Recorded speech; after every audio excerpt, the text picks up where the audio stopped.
न प्रचोदयात्।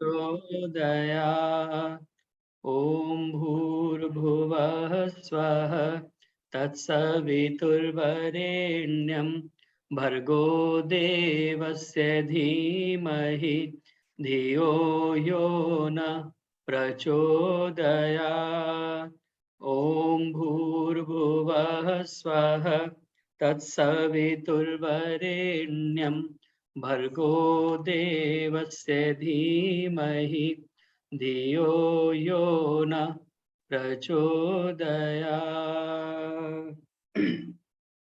तूने हमें उत्पन्न किया, पालन कर रहा है तू।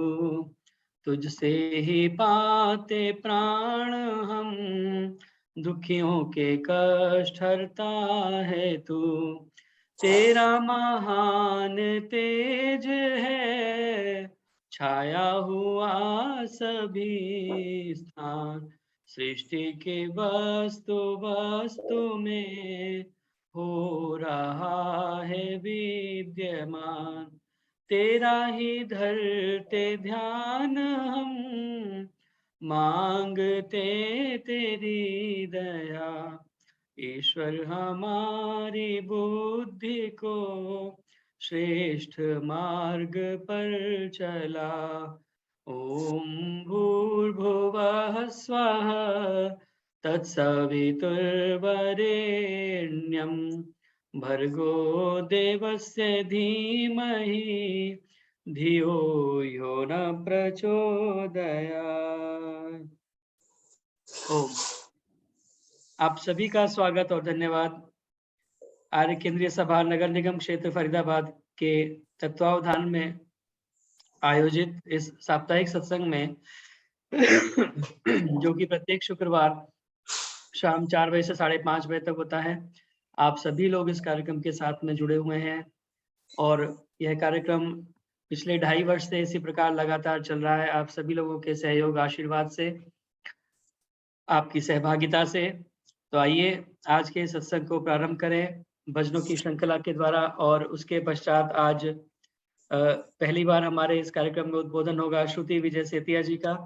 तो हमारे कार्यक्रम के साथ में जुड़ चुकी हैं, उनका भी स्वागत है। आज उनका उद्बोधन विशेष रूप से हम सुनेंगे।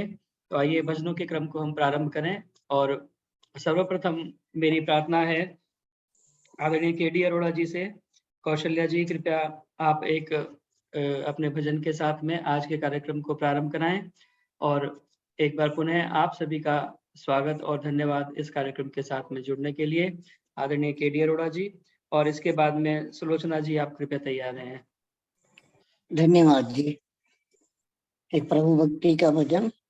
इस आलीशान मकान का क्या देते हो आप किराया। इस आलीशान मकान का क्या देते हो आप किराया। क्या देते हो आप किराया, क्या देते हो आप किराया।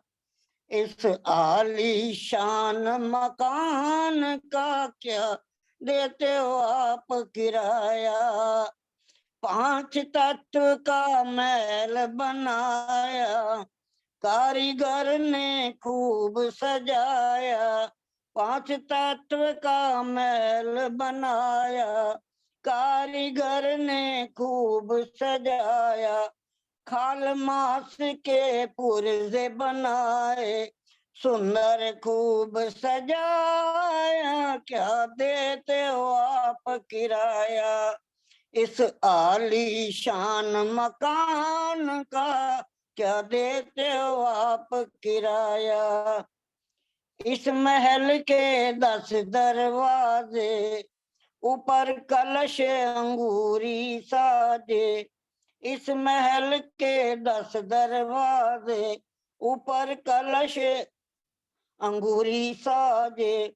अनहद नौबत निश दिन बाजे, क्या सुंदर छतर सजाया। क्या देते हो आप किराया। क्या सुंदर छतर सजाया, क्या देते हो आप किराया। इस आलीशान मकान का क्या देते हो आप किराया। प्राण अपान का पंखा हिलता, ज्ञान का दीपक निश दिन जलता। प्राण अपान का पंखा हिलता, ज्ञान का दीपक निश दिन जलता। पांच तत्व की लगी कचहरी, पल पल न्याय कराया। क्या देते हो आप किराया। इस आलीशान मकान का क्या देते हो आप किराया। मकान मालिक को नहीं आना, कभी नहीं जगत में है उसने आना। मकान मालिक को नहीं है जाना, कभी हुआ जगत में आना। किस भूल में तू फिरे दीवाना, तेरी पग पग डोले काया। क्या देते हो आप किराया। तेरी पग पग डोले काया। क्या देते हो आप किराया। क्या देते हो आप किराया। क्या देते हो आप किराया। इस आलीशान मकान का क्या देते हो आप किराया। इस आलीशान मकान का क्या देते हो आप किराया। धन्यवाद जतेंद्र जी, बहुत बहुत धन्यवाद समय देने के लिए। बहुत बहुत धन्यवाद कौशल्या जी, बहुत सुंदर।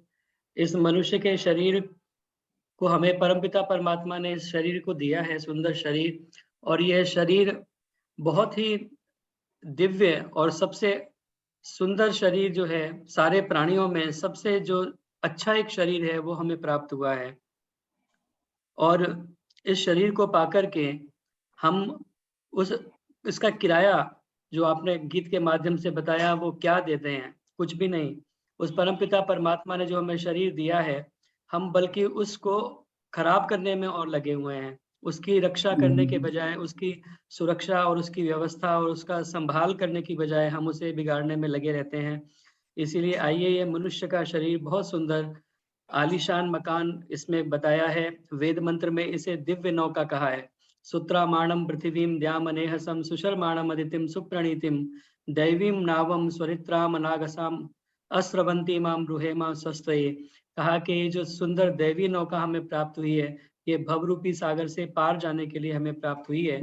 तो आइए इस नौका को हम इस पर सवार हों, इस आलीशान महल में हम रहते हैं, लेकिन इसकी मेंटेनेंस करना, इसकी व्यवस्था करना, इसे सुचारू रूप से चलाए रखने के लिए जो आवश्यक है, वो कार्य भी हम अवश्य रूप से करें। तभी वास्तव में हमारा सार्थक होगा और ये आलीशान मकान हमारे रहने लायक बना रहेगा। और हमारी वृद्धावस्था तक और जब तक हमारा ये जीवन है, तब तक ये सुंदर तब तक बना रहेगा जब हम इसको अच्छे से सजा संवार कर संभाल कर रखेंगे। बहुत बहुत धन्यवाद सुंदर गीत सुनाने के आवाज लिए। आई है पूरे भजन की। हाँ जी, हाँ जी। अच्छा नमस्ते जी। नमस्ते जी, गीता शर्मा जी नमस्ते, सभी को नमस्ते, सुषमा यति माता जी नमस्ते। एक भजन का समय देना, जी जी, पिछले हफ्ते भी रह गया था।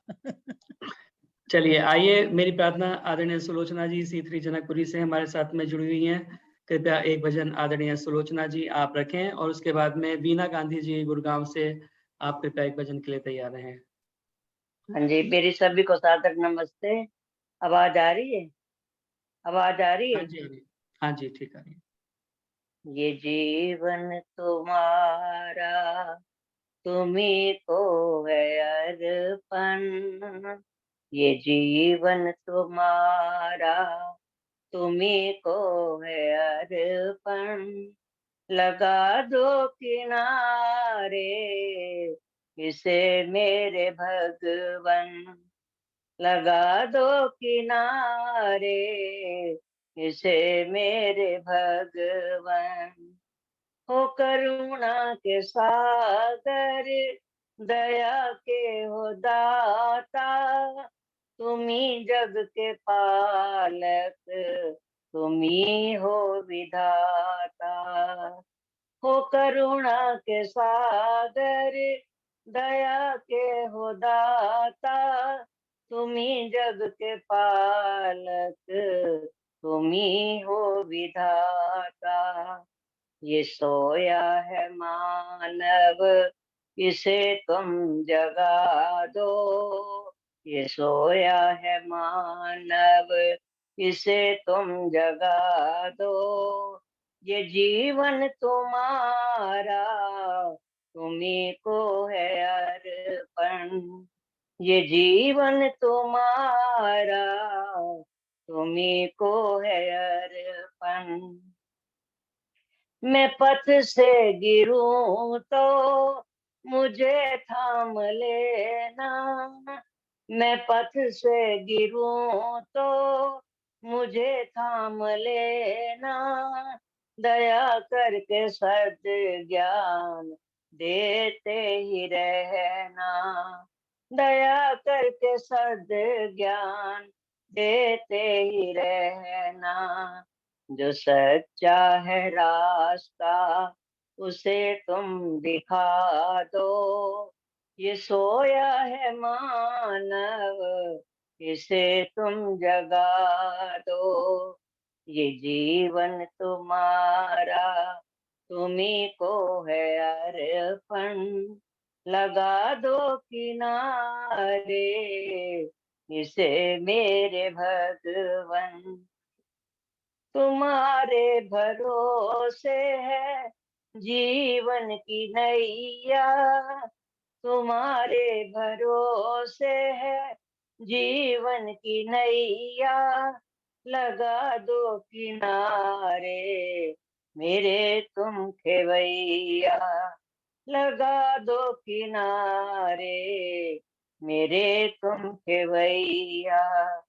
कहीं डूब जाए ना, इसे तुम बचा लो। ये सोया है मानव, इसे तुम जगा दो।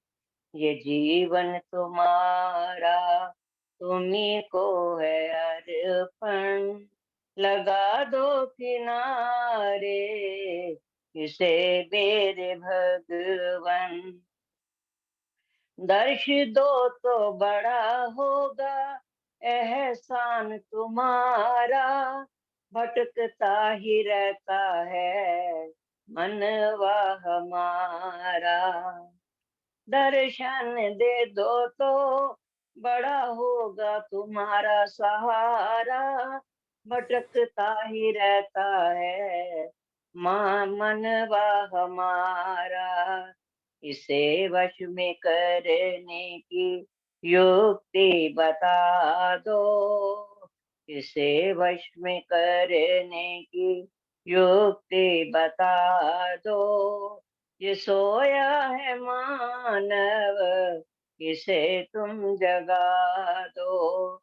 ये जीवन तुम्हारा, तुम्ही को है अर्पण। लगा दो किनारे, इसे मेरे भगवन। लगा दो किनारे, इसे मेरे भगवन। ओम ओम। धन्यवाद जतेंद्र जी, आपका समय दिया। बहुत बहुत धन्यवाद सुलोचना जी, बहुत धन्यवाद। ये जीवन तुम्हारा, तुम्ही को है अर्पण। लगा दो किनारे से। और वास्तव में परमपिता परमात्मा के अर्पण जब हमने इसे कर दिया, तो निश्चित रूप से यह किनारे से लगेगा। डूबने का डर भला क्यों हो मुझे फिर ए खुदा। डूबने का डर भला फिर क्यों हो मुझे ए खुदा। जब मैं तेरा, किश्ती तेरी, दरिया तेरा, साहिल तेरा। जब सब कुछ उस परमपिता परमात्मा के नियंत्रण में है, सब कुछ उसी के शक्ति के द्वारा संचालित हो रहा है, तो निश्चित रूप से उसके भरोसे नैया मझधार में छोड़ करके हम निश्चिंत हो सकते हैं। कर्म हमें अपना करना होगा, लेकिन उस परमपिता परमात्मा को समर्पण करके, हम समर्पण भाव से और भक्ति के साथ में जब कर्म को करेंगे, तो वो हमारी साधना बन जाएगा। बहुत बहुत धन्यवाद सुंदर गीत सुनाने के लिए। आइए, अब मेरी प्रार्थना, आदरणीय वीना गांधी जी गुड़गांव से हमारे मध्य उपस्थित हैं, वो एक भजन बोलेंगी, और इसके बाद में ईश्वर देवी जी से मैं प्रार्थना करूंगा एक भजन के लिए, वो तैयार रहेंगी। और एक बार मैं स्वागत भी कर दूं, हमारे मध्य में आदरणीय सुषमा यति जी उपस्थित हैं, आदरणीय भरत सचदेवा जी गुड़गांव सुशांत लोक उप प्रधान आर्य समाज, आदरणीय सुषमा बजाज जी, पुष्पा आर्या जी, सरला बजाज जी, उषा सूद जी वैदिक मोहन आश्रम से, ईश्वरी देवी जी अलवर से, आदर्श सहगल जी उपस्थित हैं, प्रेम सबरवाल जी, सुषमा बुद्धि राजा जी, गीता शर्मा जी, कमला हंस जी इत्यादि बहुत सारे गणमान्य लोग यहाँ पर उपस्थित हैं। आप सभी का यहाँ पर कार्यक्रम में जुड़ने के लिए मैं पुनः स्वागत और धन्यवाद करता हूँ। मेरी प्रार्थना आदरणीय वीना गांधी जी से, कृपया अपना भजन आप प्रारंभ सभी करें बहनों और को इसके मेरा बाद में सादर ईश्वर देवी। प्रणाम। सभी बहनों को मेरा आंटी सादर समय देना, प्रणाम। बहुत टाइम हो गया। मेरा जी। ऋषि पे एक भजन रख रही हूँ। ऋषि कौम का रहनुमा बन के आया, दुखी बेबसों का सखा बन के आया। ऋषि कौम का रहनुमा बन के आया, अंधेरे ने काबू किए थे उजाले, लगाए हुए थे दिमागों पे ताले, खुली रोशनी का दिया बन के आया, ऋषि कौम का रहनुमा बन के आया। निराशा के बादल हवा बन उठाए, उड़ाए उम्मीदों के फिर से चमन मुस्कुराए, सुहाने सफर की सदा बन के आया, ऋषि कौम का रहनुमा बन के आया। गुलामी के दिन थे, गुलामी की रातें, गुलामी के धंधे, गुलामी की बातें, गुलामी पे कहरे खुदा बन के आया, ऋषि कौम का रहनुमा बन के आया। यतीमों के घावों पे मरहम लगाने, तड़पते दिलों को दिलासा दिलाने, पथिक दर्द दिल की दवा बन के आया, ऋषि कौम का रहनुमा बन के आया, दुखी बेबसों का सखा बन के आया। धन्यवाद जी जितेंद्र जी, बहुत बहुत धन्यवाद मुझे समय दिया। बहुत बहुत धन्यवाद आदरणीय वीना गांधी जी। ऋषि कौम का रहनुमा बन के आया, और वास्तव में न केवल कौम का बल्कि पूरी मानव जाति का वो रहनुमा बन के आया, और पूरी समस्त मानव जाति को उसने आकर के जागृत किया। ढोंग आडंबर रूढ़ियों में जो देश जकड़ा हुआ था, जो समाज जकड़ा हुआ था, उसको आकर के उस ऋषि ने मुक्त कराया। बहुत सुंदर गीत आपने ऋषि का बोला। आइए, इससे पूर्व के मैं आदरणीय ईश्वर देवी जी को गीत के लिए कहूँ, थोड़ा सा परिवर्तन करते हुए, क्योंकि आज हमारे मध्य में श्रुति सेतिया जी उपस्थित हैं और उनका दूसरा कार्यक्रम भी है। तो आज हमने थोड़ा सा इसमें परिवर्तन किया है। बीच में उनका उद्बोधन होगा, उसके बाद पुनः हम भजनों के क्रम को प्रारंभ करेंगे।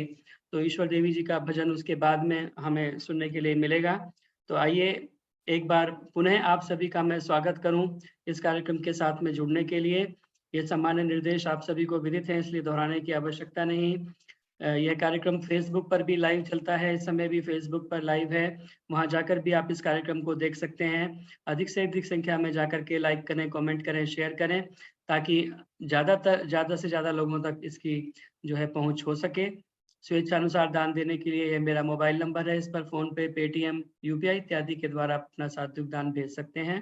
इस बीच में आदरणीय सावित्री बिरमानी जी की ओर से 1100 रुपये सत्संग के लिए प्राप्त हुए हैं। आपका बहुत बहुत धन्यवाद। आइए, अब मैं स्वागत करता हूं हमारे मध्य में बहुत ही स्वाध्यायशीला और बहुत ही ऊर्जा से युक्त, जिन्हें मैं देखता हूं हर समय बहुत सारे कार्यक्रम उनके विभिन्न समाजों में, न केवल देश में बल्कि विदेश में उनके कार्यक्रम चलते रहते हैं, और विभिन्न विषयों के ऊपर अपने बहुत सुंदर चर्चा वो बहुत सुंदर शैली में प्रस्तुत करती हैं। ऐसी स्वाध्यायशीला आदरणीय श्रुति सेतिया जी को मैं यहाँ पर जुड़ने के लिए बहुत बहुत अभिनंदन करता हूँ, स्वागत करता हूँ। आपने बहुत सारे पीछे परीक्षाएं भी उत्तीर्ण की हैं, बहुत सारे प्रमाण पत्र, आपको प्रशंसा पत्र इत्यादि मिलते रहते हैं। तो ऐसे आदरणीय श्रुति सेतिया जी आज हमारे मध्य में उपस्थित हैं और आज का जो विषय है धैर्य और प्रतीक्षा द्वारा संभव वास्तविक आनंद की प्राप्ति। वास्तविक आनंद की प्राप्ति के लिए धैर्य और प्रतीक्षा हमें रखनी होगी। संभवतः इस विषय को आगे बढ़ाएंगे। मेरी उनसे प्रार्थना है कि आप कृपया अपने उद्बोधन के द्वारा हम सभी का मार्गदर्शन करें। आदरणीय श्रुति विजय सेतिया जी। बहुत बहुत धन्यवाद आपका। सभी आर्यजनों को मेरी सादर नमस्ते। बहुत ही मधुर भजनों का आनंद अभी हम ले रहे थे। मेरी माताओं द्वारा प्रस्तुत भजन ईश्वर भक्ति के भजन सुंदर राह दिखाते हैं हमें। और ऋग्वेद में लिखा भी आता है सन्यषी कृतम नो, कि हे परमेश्वर तू हमें उत्तम ज्ञान, बुद्धि, कर्मशील और आत्मज्ञान प्राप्त करा। और सभी भजनों का सार भी यही है जो मेरी माताओं ने बहुत सुंदर भजन बोले।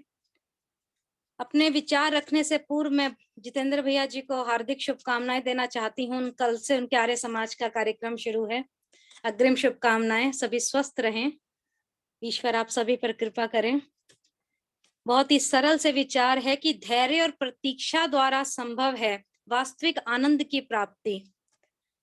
ये विचार मैं पहले भी एक दो बार कहीं कार्यक्रम में मैंने रखे और मुझे बहुत अच्छा लगा इस बारे में बताकर। आर्य बंधुओं, महाभारत की कथा में एक बहुत महत्वपूर्ण प्रसंग है कि यक्ष प्रश्न, शायद आप सभी ने सुना हो या पढ़ा हो, कि पांडवों के वनवास के अंतिम दिनों की घटना है, जब वन में उनका सामना यक्ष जी के साथ हुआ और यक्ष जी के प्रश्नों का उत्तर दिए बिना मानसरोवर में पानी पीने के प्रयास में जो नकुल, सहदेव, अर्जुन और भीम थे, ये चारों भाई मृत प्राय होकर वहीं गिर पड़े। बाद में क्या हुआ, युधिष्ठिर जी आए और उन्होंने यक्ष के प्रश्नों का सही उत्तर देकर अपने भाइयों के प्राणों की रक्षा करी। यक्ष द्वारा युधिष्ठिर जी से पूछे गए प्रश्नों में सबसे पहला जो प्रश्न था, महत्वपूर्ण प्रश्न, कि मनुष्य का साथ कौन देता है। युधिष्ठिर जी ने इसका उत्तर इस प्रकार दिया कि धैर्य ही मनुष्य का साथ देता है। वही सबका सबसे अच्छा साथी होता है धैर्य। उसके उत्तर से संतुष्ट होकर और प्रसन्न होकर यक्ष जी ने न केवल युधिष्ठिर के चारों भाइयों को स्वस्थ कर दिया, अपितु चारों भाइयों को पानी पीने भी दिया। यदि युधिष्ठिर में भी अपने चारों भाइयों की भांति धैर्य और सहिष्णुता का अभाव होता तो वो सारे के सारे गहन संकट में पड़ सकते थे। और यह पूर्णता सत्य है आर्य बंधुओं कि धैर्य ही मनुष्य का सबसे बड़ा अथवा सबसे अच्छा साथी होता है। पर आजकल देख लीजिए, हम किसी में भी धैर्य नहीं है। छोटी छोटी बात पर हम सभी को गुस्सा आ जाता है या हमें लगता है कि सामने का काम बहुत जल्दी हो जाए, नहीं तो हमारे अंदर एक उतावलापन आ जाता है। इसलिए इसको सबसे अच्छा साथी माना गया। यदि धैर्य आपके अंदर नहीं है तो आज ये संकल्प करके जाइए कि अपने जीवन में आपने धैर्य का धारण करना ही है, धैर्य के इस मंत्र को। तभी आप जीवन का वास्तविक आनंद उठा सकेंगे। अन्यथा आप जीवन जीते चले जा रहे हैं, उसका कोई लाभ नहीं, क्योंकि आपके व्यवहार से सामने वाले को कितना दुख होता है।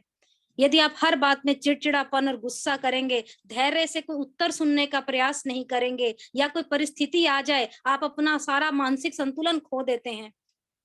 तो इसलिए कहा जाता है, विषम परिस्थितियों में जब कोई उपाय कारागार ना हो तो धैर्य को धारण करना ही एकमात्र उपाय हो सकता है। और धैर्य के अभाव में युधिष्ठिर के अन्य चारों भाई जो संकट में पड़ गए थे, उन सब के अंदर यक्ष की बात सुनने का ना तो धैर्य था और ना ही स्वयं को पानी पीने से रोकने का उनके अंदर कोई धैर्य आ गया था। वो सब ऐसे उतावले हो रहे थे पानी पिए। इसलिए कहा जाता है कि थोड़ा सा धैर्य रखिए, सभी समस्याओं का हल हो जाएगा। इसलिए कहते हैं कि विषम परिस्थितियों में यदि हम थोड़ा धैर्य से काम लें, कुछ समय के उपरांत समस्या को हल करने का कोई ना कोई उपाय हमें सूझ ही जाता है। लेकिन नहीं, हमें तो धैर्य है ही नहीं। जब हम धैर्य का दामन छोड़कर कोई निर्णय लेने का प्रयास करते हैं तो तनाव के कारण हम सही निर्णय नहीं ले पाते, और सही निर्णय और समस्या और इस बात का हल पाने के लिए मनुष्य के अंदर धैर्य का होना बहुत बहुत अनिवार्य है। क्या आज के संदर्भ में इस प्रश्न का कोई महत्व ये रखता है? ये प्रश्न, जी हाँ, आप कभी अपने ऊपर इस बात को धारण करके देखिए कि आज के इस चलते हुए दौर में जो ये तनाव वाला जो दौर है, खासकर तो कोरोना के बाद लोगों के अंदर धैर्य बहुत कम हो गया है। सहिष्णुता का अभाव हो गया है, जिससे अनेकों अनेक समस्याएं उत्पन्न हो गई हैं। और कविवर वृंद ने एक बड़ा सुंदर दोहा लिखा कि कारज धीर होत है, काहे होत अधीर, समय पाए तरुवर फरे, कैतिक सींचे नीर। कि धैर्य का महत्व पर कहते बतलाते हुए दोहे में कविवर ने बड़ा सुंदर लिखा कि हर कार्य एक निश्चित समय के बाद ही पूर्ण होता है।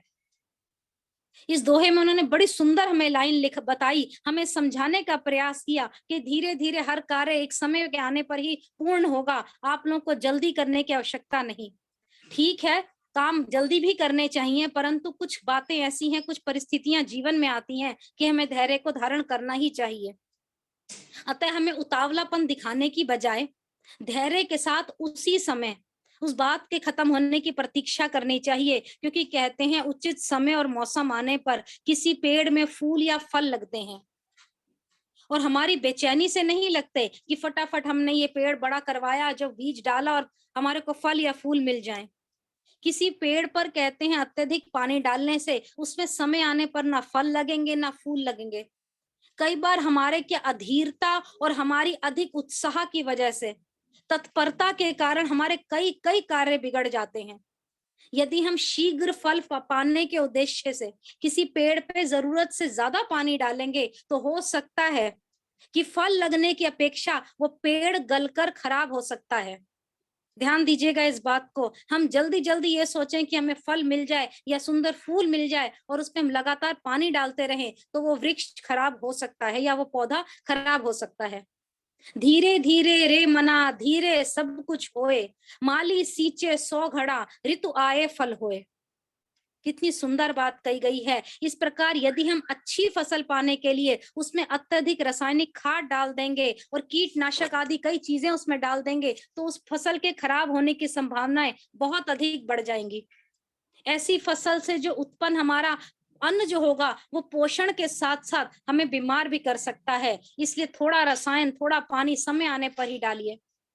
आप ये देखिए, हरित क्रांति जब हुई थी, पंजाब के कई क्षेत्रों में रासायनिक उर्वरक डाले गए, कीटनाशक इतने अधिक प्रयोग किए गए कि वहां जो उत्पन्न अन्न के प्रयोग से कुछ क्षेत्र में कैंसर की चपेट में आ गया कुछ क्षेत्र। इसलिए जीवन के हर क्षेत्र में संतुलन अनिवार्य है और इसके लिए अनिवार्य है कि हम सोच समझकर हर कार्य को करें, विवेक का प्रयोग करें। लेकिन धैर्य के अभाव में तो कहते हैं विवेक से काम लेना संभव ही नहीं है। अतः जीवन में धैर्य का विकास करना सबसे जरूरी है।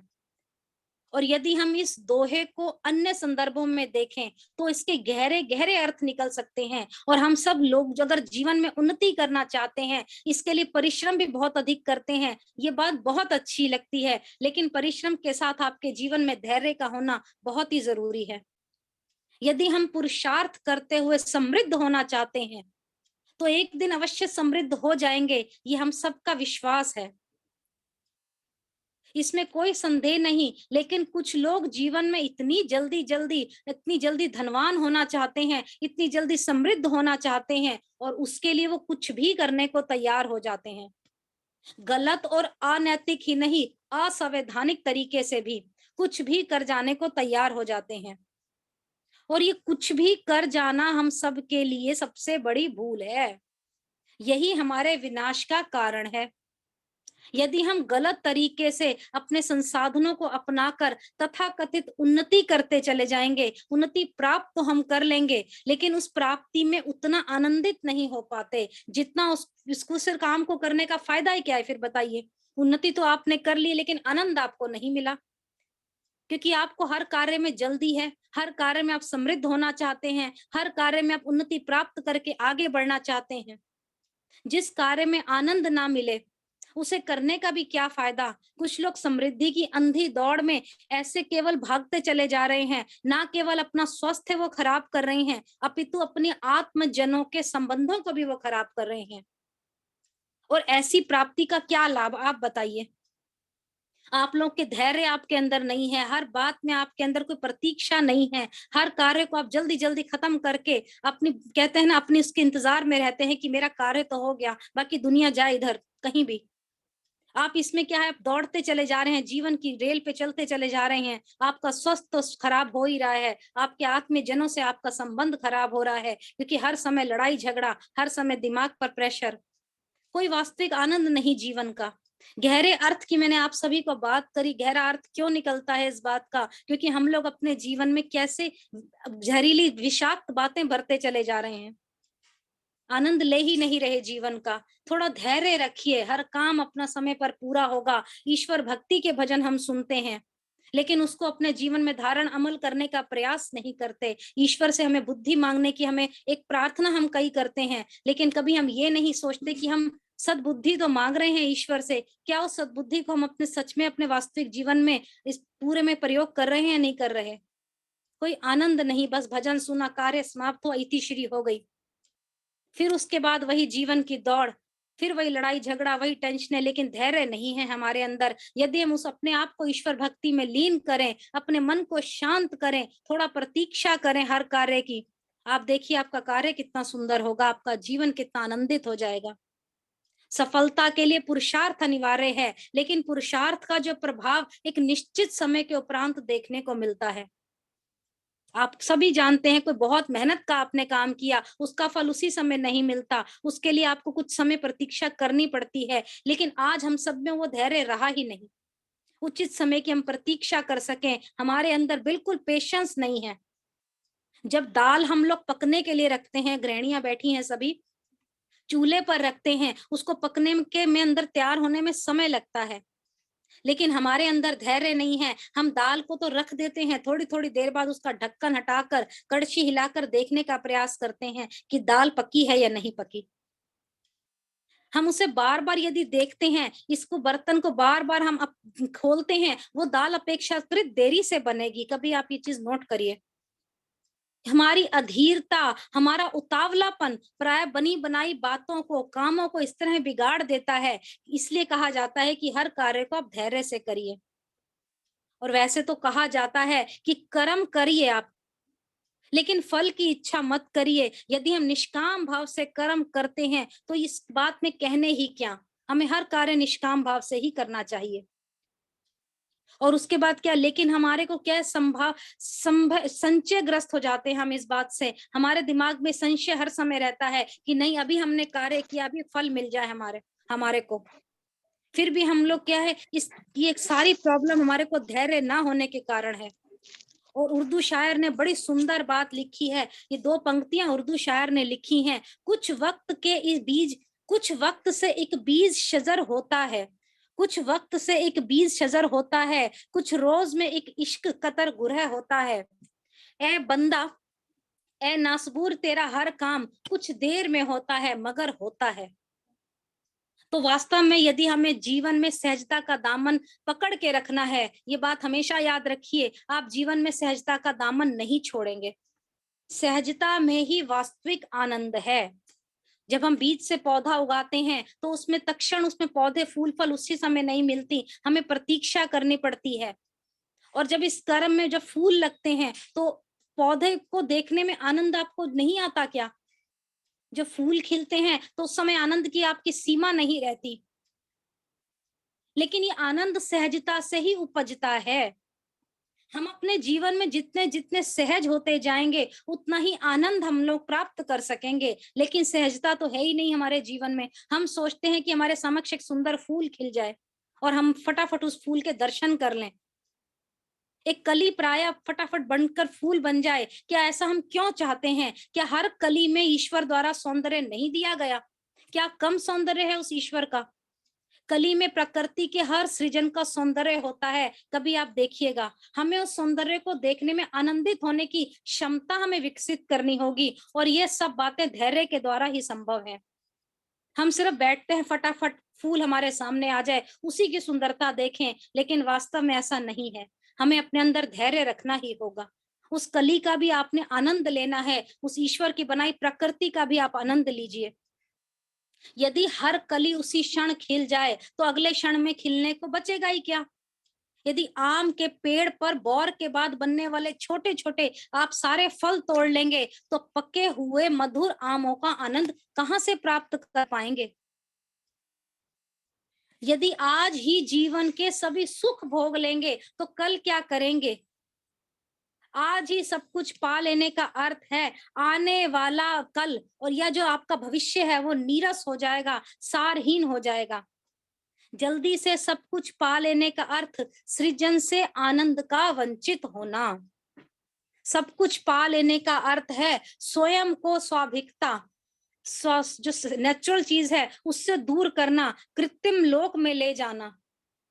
करके देखिए आप ऐसा, फटाफट चीज मांगिए, डिमांड करिए, जो आप उसका वास्तविक आनंद है वो नहीं उठा पाएंगे। आप एक नेचुरल चीज को छोड़कर कृत्रिम लोक में, आर्टिफिशियल में चले जाएंगे।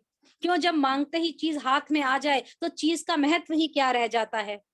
कहते हैं जब भूख लगी हो तभी अधिक भोजन स्वादिष्ट लगता है, वो ज्यादा टेस्टी लगता है भोजन। जब भूख ही ना हो तो भोजन का स्वाद नहीं लगता। यदि किसी चीज के लिए प्रतीक्षा ही नहीं करी तो उसके प्राप्त होने पर जो असीम प्रसन्नता की प्राप्ति आपके लिए असंभव है, क्योंकि प्रतीक्षा में जो आनंद है वो प्राप्ति में ही नहीं है।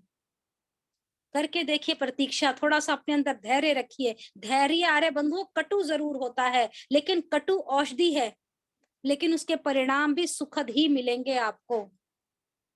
हम गरम गरम ताजा भोजन खाना पसंद करते हैं, ये बहुत अच्छी बात है, लेकिन हम तवे से उतरती रोटी का टुकड़ा यदि हम मुंह में डालें तो मुंह में क्या होगा? छाला ही हो जाएगा, मुंह हमारा जल जाएगा। कई बार किसी गुलाब जामुन को आप देखिए, किसी बर्तन में, प्लेट में रखते हैं या आंच पे रखा हो, जब उसको हम लोग उसकी चाशनी उसमें डाल रहे होते हैं, उस गुलाब जामुन को चम्मच से काटकर मुंह में डालते हैं, वो जीभ और हलक की बड़ी जो हमारी हालत होती है, आप सभी व्यक्तियों ने, सभी आर्य बंधुओं ने उसका अनुभव किया ही होगा। इसलिए आपका मुंह ना जले, इसलिए आप आराम से खाइए। बच्चों को यही समझाया जाता है कि धीरे धीरे हर कौर को खाइए, धीरे धीरे हर चीज को मुंह में डालिए, आराम से ठंडा करके खाइए।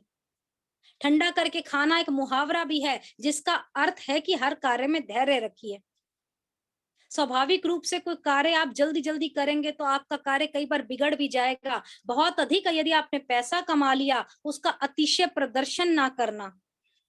बहुत अधिक पैसा हम लोग कमा लेते हैं, कोई कार्य यदि हमने जीवन में प्रारंभ कर दिया तो उसका पूर्णतः कहते हैं समाप्त होने का धैर्य करिए, प्रतीक्षा करिए उस कार्य के लिए। और इन सब बातों के लिए अब मात्र आपके अंदर एक धैर्य होना चाहिए, और उस धैर्य और प्रतीक्षा का आपको अपने जीवन में पालन करना बहुत अनिवार्य है।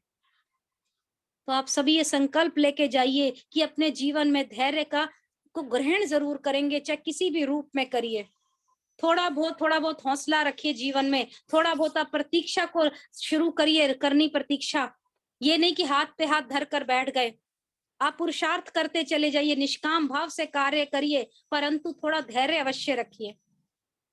क्योंकि कवि लिखता है, धैर्य रख और आगे बढ़ता जा, अपनी हस्ती को तू गढ़ता जा। दुखों के पहाड़ भी मिलेंगे आगे, अपने हौसलों से तू चढ़ता जा। सब कुछ लिखा है इन चेहरों पर, सब सच और झूठ सब तू पढ़ता जा। ईश्वर तो तेरे अंदर ही है, उसका गुणगान भी तू करता जा। कोरा कागज मिला है लिखने को, कलम से सच्चाई के लिए लड़ता जा, कलम से सच्चाई के लिए लड़ता जा। इसलिए आर्य बंधुओं, थोड़ा जीवन में धैर्य अवश्य करिए। कई काम जल्दबाजी में हम करते हैं और बिगड़ जाते हैं। अपनी आवश्यकताएं, अपने जीवन की हर बात को थोड़ा सा धैर्य से संभालेंगे, आपका जीवन बहुत सुंदर हो जाएगा, भविष्य उज्जवल हो जाएगा। इसलिए दो पंक्तियां कहकर अपनी वाणी को विराम देती हूँ। सीमा से बढ़ने मत देना अपनी आवश्यकताएं, मेहनत करके जो मिल जाए उसे बांट कर खाएं। जितनी लंबी चादर होत ने ही पैर पसारिए। शुभ गुण कर्मों व्यवहारों से जीवन सदा संवारे। देखभाल कर सोच समझ कर अपना वक्त गुजारिए। शुभ गुण कर्मों व्यवहारों से जीवन सदा संवारिए। देखभाल कर सोच समझ कर जीत हार तो हर मानव के जीवन में आती है, ठोकर खाकर दिल वालों की हिम्मत बढ़ जाती है। मंजिल तुम्हें जरूर मिलेगी, पथिक ना हिम्मत हारिए। शुभ गुण कर्मों व्यवहारों से जीवन सदा संवारिए। देखभाल कर सोच समझ कर अपना वक्त गुजारिए। शुभ गुण कर्मों व्यवहारों से जीवन सदा संवारिए। देखभाल कर सोच समझ कर। बहुत बहुत धन्यवाद भैया समय देने के लिए, बहुत बहुत धन्यवाद। बहुत बहुत धन्यवाद आदरणीय श्रुति सेतिया जी। बहुत सुंदर उद्बोधन, बहुत सुंदर विचार और बहुत ही सरल तरीके से आपने धैर्य के विषय में रखे। हम भी अपने जीवन में धैर्य रखें और धैर्य से ही सारे काम हमारे धीरे धीरे सफल हो जाते हैं। कहते हैं कई बार बहुत ज्यादा कोहरा होता है, सामने कुछ नजर नहीं आता, कहाँ जाए कोई रास्ता नजर नहीं आता, तो विद्वान कहते हैं कि धीरे धीरे चलते रहिए। जैसे जैसे आप चलेंगे आगे का रास्ता स्पष्ट होता चला जाएगा और आप आगे बढ़ते जाएंगे। इसलिए आपने बहुत सुंदर बात कही। धीरज क्या कवि की पंक्तियां बोली, धीरे धीरे रे मना धीरे सब कुछ होए, माली सींचे सौ बड़ा रुत आए फल होए। इसीलिए जो कार्य जितने समय में होना है वो उतने समय में ही होगा। कहते हैं कि एक बार एक बाग में बहुत सारे बंदर जो है वो रहते थे और वो आम तोड़ तोड़ करके खाया करते थे। अब वो जो माली था उस बाग का, वो उन बंदरों को हमेशा मारता रहता था, भगाता रहता था। एक बार बंदरों ने मीटिंग करी, सोचा कि इसके समस्या का कोई परमानेंट समाधान निकाला जाए। बंदरों ने जब मीटिंग की तो एक बंदर ने विचार व्यक्त किया कि क्यों ना हम अपना आम का पेड़, आम का बाग लगाएं। एक अपना आम का बाग होगा, कोई माली हमें भगाएगा नहीं, मजे से हम खूब आम खाएंगे। तो इसलिए उन्होंने विचार करके एक जमीन को थोड़ा ठीक ठाक करके वहां पर उसमें आम का बाग लगाने का सोचा और उसमें थोड़ी सी गुठलियां उसमें दबा दी। अब गुठलियां दबा दी, पानी भी दिया। एक दिन हो गया तो बंदरों ने सोचा इसमें से कुछ उगा ही नहीं, ये तो लगता है गड़बड़ है कुछ ना कुछ। एक दिन छोड़कर 2 दिन हो गया, फिर उन्होंने कहा अरे कोई बात नहीं, हो जाएगा। 2 दिन होने के बाद भी कुछ नहीं हुआ, पर थे तो बंदर ही, उनसे रहा नहीं गया। तो उन्होंने उखाड़ उखाड़ करके देखना शुरू कर दिया कि अभी तक आम उगे क्यों नहीं इसके अंदर।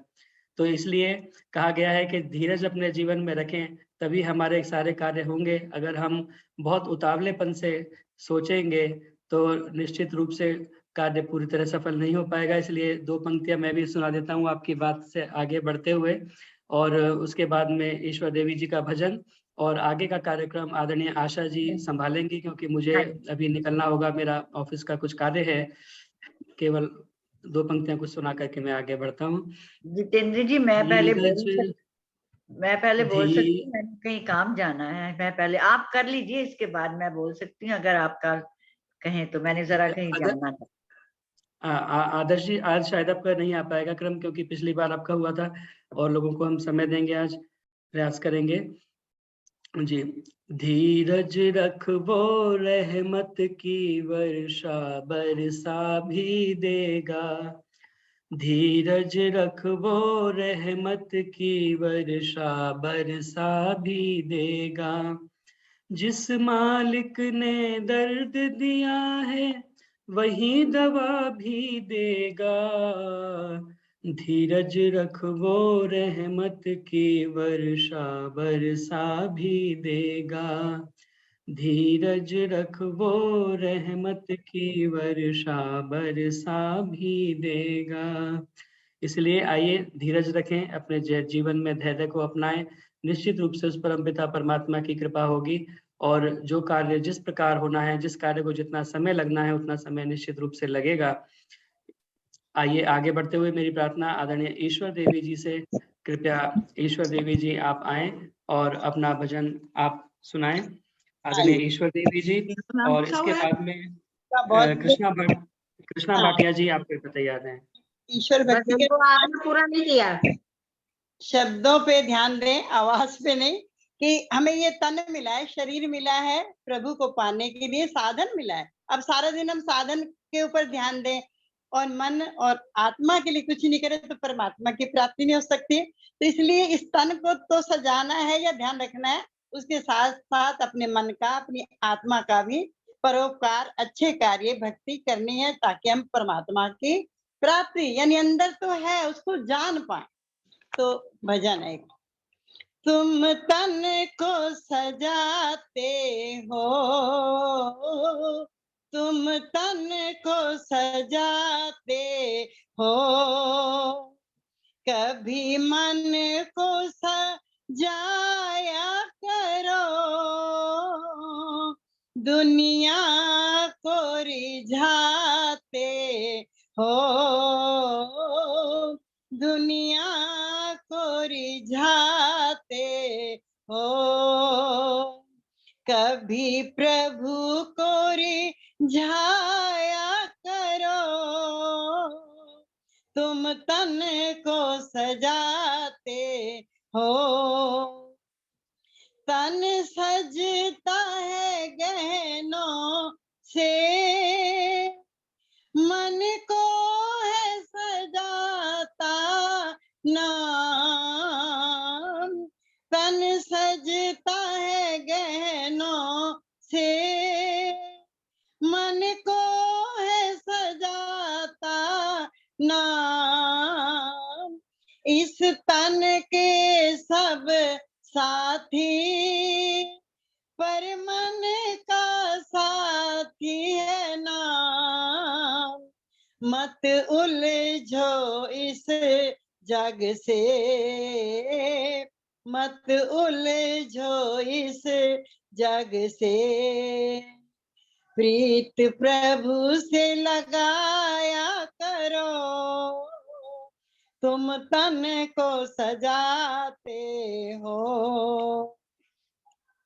इस जग वालों को तो तन धन की जरूरत है, इस जग वालों को तो तन धन की जरूरत है, तन धन इन्हें दे डालो, फिर मन को फुर्सत है, इस तन से करो सेवा, इस तन से करो सेवा, मन प्रभु में लगाया करो, तुम तन को सजाते हो। एहसान करे कोई, गुण उसके ही गाते, एहसान करे कोई, गुण उसके ही गाते हो, उसको खुश करने को तोहफे पहुंचाते हो, एहसान प्रभु के कितने, एहसान प्रभु के कितने, जरा मन में विचारा करो, तुम तन को सजाते हो। दी कंचन सी काया, बदले में क्या मांगा, दी कंचन सी काया, बदले में क्या मांगा, दिया सूरज वायु, बिना से ही मांगा, दिया सूरज जल वायु, बिना तुम से ही मांगा, वो तो दया का सागर है, वो तो दया का सागर है, गुण उसके ही गाया करो, तुम तन को सजाते हो, कभी मन को सजाया हो, दुनिया को रिझाओ, कभी प्रभु को रिझाया करो, दुनिया को रिझाते हो, कभी प्रभु को रिझाया करो, तुम तन को सजाते हो। बहुत बहुत धन्यवाद आपका समय देने के लिए। सभी को सादर बहुत सुंदर भजन प्रस्तुत किया माता जी आपने, बहुत ही अच्छा ईश्वर भक्ति का गीत था। तुम तन सजाते हो जाया करो। अपने मन का दिया जलाना तो बहुत ही जरूरी है, क्योंकि मन का दिया नहीं जलेगा तो हम ज्ञान गंगा में जो बह रही है, हम उस ज्ञान गंगा में कैसे डुबकी लगा सकते हैं। बहुत सुंदर प्रस्तुत किया भजन आपने, आपका बहुत बहुत धन्यवाद। अब मैं कृष्णा भाटिया जी से प्रार्थना करूंगी कि वे आए और अपना भजन रखें। इससे पहले मैं प्रार्थना करूंगी शिव कुमार टुडेजा जी से, वो प्लीज अपना माइक म्यूट कर लें। आइए कृष्णा। मेरा नाम है इसमें? हाँ जी, हाँ आशा जी, बेटे? हाँ जी माता अच्छा जी। हैगा, अच्छा। अच्छा जी, आज मेरा नाम भी देना, बहुत टाइम हो गया है।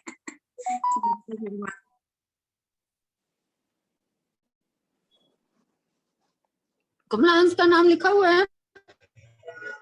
हाँ जी माता जी, मैं लिख लेती हूँ, आप चैट बॉक्स में लिख दीजिए प्लीज। हाँ जी, हाँ जी, लिख लिया, चैट बॉक्स में लिखा है मैंने नाम। शुरू करूं? आशा, आशा जी। हाँ जी, हाँ जी आंटी जी, शुरू करिए प्लीज। बातों की श्रृंखला में हम भी डुबकी लगा लें, हमारा नाम भी लिख लो। धन्यवाद आपका। देखिए अभी आप सारे माइक बंद कर दीजिए प्लीज, क्योंकि टाइम जा रहा है, उनको नंबर नहीं मिल पाएगा। धन्यवाद, सभी को सादर नमस्ते। अभी तक प्रभु भक्ति के भजन हो रहे थे, मैं एक ऋषि का भजन रख रही हूँ। आवाज आ रही है आशा जी? हाँ जी, हाँ जी, बिल्कुल ठीक आ रही है, आप शुरू करिए। धन्यवाद। उजड़ा हुआ था गुलशन, दयानंद ने संवारा, जय हो ऋषि तुम्हारा। उजड़ा हुआ था गुलशन, दयानंद ने संवारा, जय हो ऋषि तुम्हारा, जय हो ऋषि तुम्हारा। एक रात ध्यान की जो नूतन प्रभात लाई, टंकारा की धरा पर एक किरण मुस्कुराई, एक नन्ही सी किरण से, एक नन्ही सी किरण से फैला प्रकाश सारा, जय हो ऋषि तुम्हारा। उजड़ा हुआ था गुलशन, दयानंद ने संवारा, जय हो ऋषि तुम्हारा। जब खेलने के दिन थे, आंसू बने खिलौने, जब खेलने के दिन थे, संकट बने खिलौने। शंकर का मूल शंकर, शंकर का मूल शंकर, चला सच्चे शिव का होने, चला सच्चे शिव का होने। ममता की राह छोड़कर घर से चला दुलारा, जय हो ऋषि तुम्हारा। उजड़ा हुआ था गुलशन, दयानंद ने संवारा, जय हो ऋषि तुम्हारा। नारा स्वतंत्रता का ऋषि ने प्रथम लगाया, नारा स्वतंत्रता का ऋषि ने प्रथम लगाया। विधवा अनाथ का था मान भी बढ़ाया, पत्थर से चोट खाई, पत्थर से चोट खाई, ऋषि लक्ष्य से नहारा, जय हो ऋषि तुम्हारा। उजड़ा हुआ था गुलशन, दयानंद ने संवारा, जय हो ऋषि तुम्हारा। वैदिक धर्म का प्यारा, युग का चमका सितारा, वैदिक धर्म का प्यारा, युग का चमका सितारा।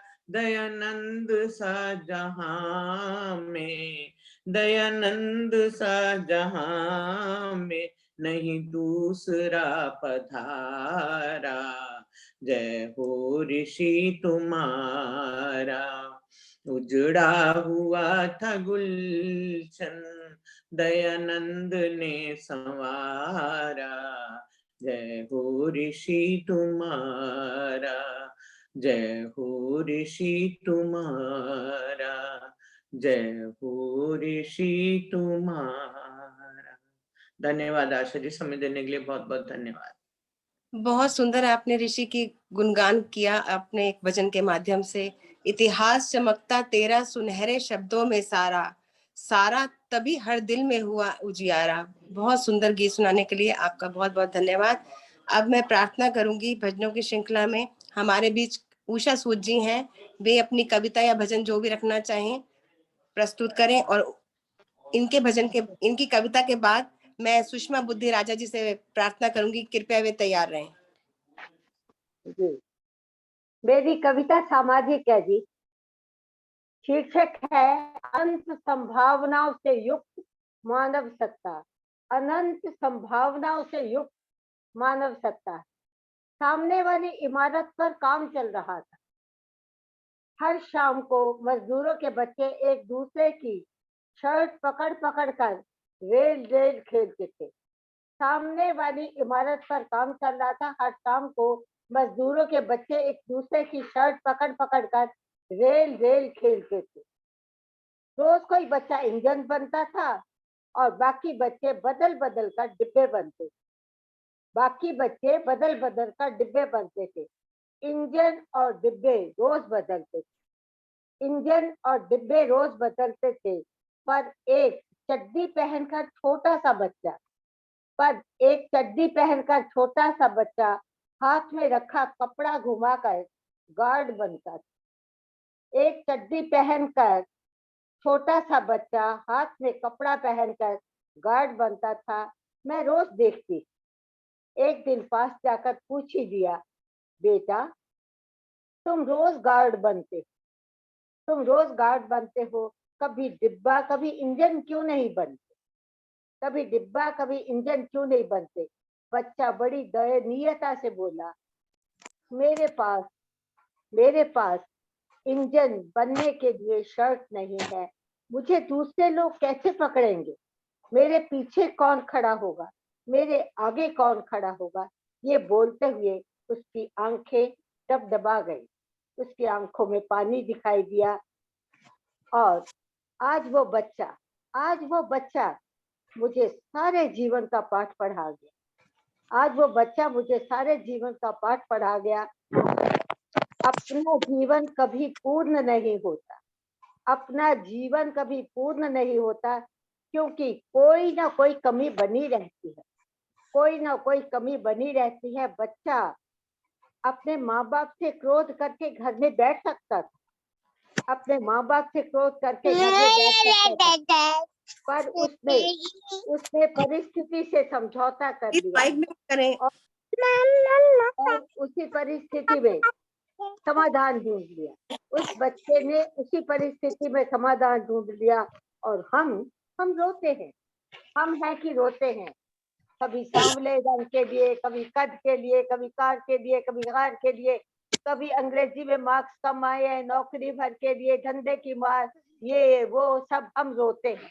लेकिन उस बच्चे ने समाधान ढूंढ लिया और हम इसे बाहर नहीं आते। ये जीवन है, ये जीवन है, इसे ऐसे ही जीना पड़ता है, इसे ऐसे ही जीना पड़ता है।